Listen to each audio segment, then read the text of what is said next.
బీజేపీతో పొత్తు కోసం చంద్రబాబు తాపత్రయపడుతున్నారా?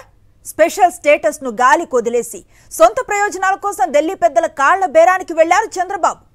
గతంలో ఎన్డీఏ నుంచి బయటకు వచ్చి మోదీని దారుణంగా తిట్టి ఇప్పుడు పొత్తు కోసం ప్రయత్నిస్తున్నారు. బీజేపీ అడిగినన్ని సీట్లు ఇచ్చేందుకు చంద్రబాబు సిద్ధపడ్డట్లుగా తెలుస్తోంది. అయితే చంద్రబాబుతో పొత్తుపై ఆచితూచి వ్యవహరిస్తోంది బీజేపీ అధిష్టానం. 2014 తరహాలో మోసపోకూడదని భావిస్తోంది. చంద్రబాబుకు ప్రత్యేక హోదాపై కంటే పొత్తులపైనే ఫోకస్ పెట్టినట్లుగా తెలుస్తోంది.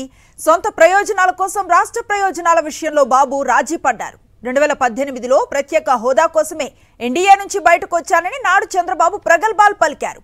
అయితే కేంద్రం స్పెషల్ స్టేటస్ ఇవ్వకున్నా బాబు ఎన్డీఏలో చేరటంతో మతలబు ఏంటనే ప్రశ్నలు వస్తున్నాయి. చంద్రబాబు చేసేది సొంత పార్టీ ప్రయోజనం కోసమంటూ విమర్శలు వెల్లువెత్తుతున్నాయి. ఒంటరిగా పోటీ చేసే ధైర్యం లెక్కే బీజేపీతో రాజీ పడే పొత్తు కోసం బాబు దేహి అంటూ యాచిస్తున్నారు. గతంలో టీడీపీ నుంచి బీజేపీలోకి పంపి సీట్లు ఇప్పించుకొని చీటింగ్ చేశారు. 2014లో కామినేని శ్రీనివాసరావుతో చంద్రబాబు కోవర్ట్ ఆపరేషన్ నడిపారు. దీంతో ఈసారి 2014 తరహా చీప్ పాలిటిక్స్ కుదరవని బీజేపీ హైకమాండ్ ముందే హెచ్చరిస్తోంది. బీజేపీ జెండా మోసిన అసలైన నేతలకే టికెట్ ఇస్తామని మెలిక పెట్టింది. ఇప్పటికే చంద్రబాబును కేసులు వెంటాడుతున్నాయి. మరోసారి జైలుకెళ్లటం ఖాయమని తెలియటంతో దత్తపుత్రుడికి ఢిల్లీకి రాయబారాలు నడిపించారు.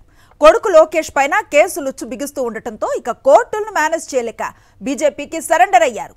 ఆత్మగౌరవం గురించి ఊకదంపుడు ఉపన్యాసాలు ఇచ్చే చంద్రబాబు, పవన్ కళ్యాణ్ ఇప్పుడు వైఎస్ఆర్సీపీని ఎదుర్కొనే ధైర్యం లేక బీజేపీతో రాజీకి వెళ్లారు.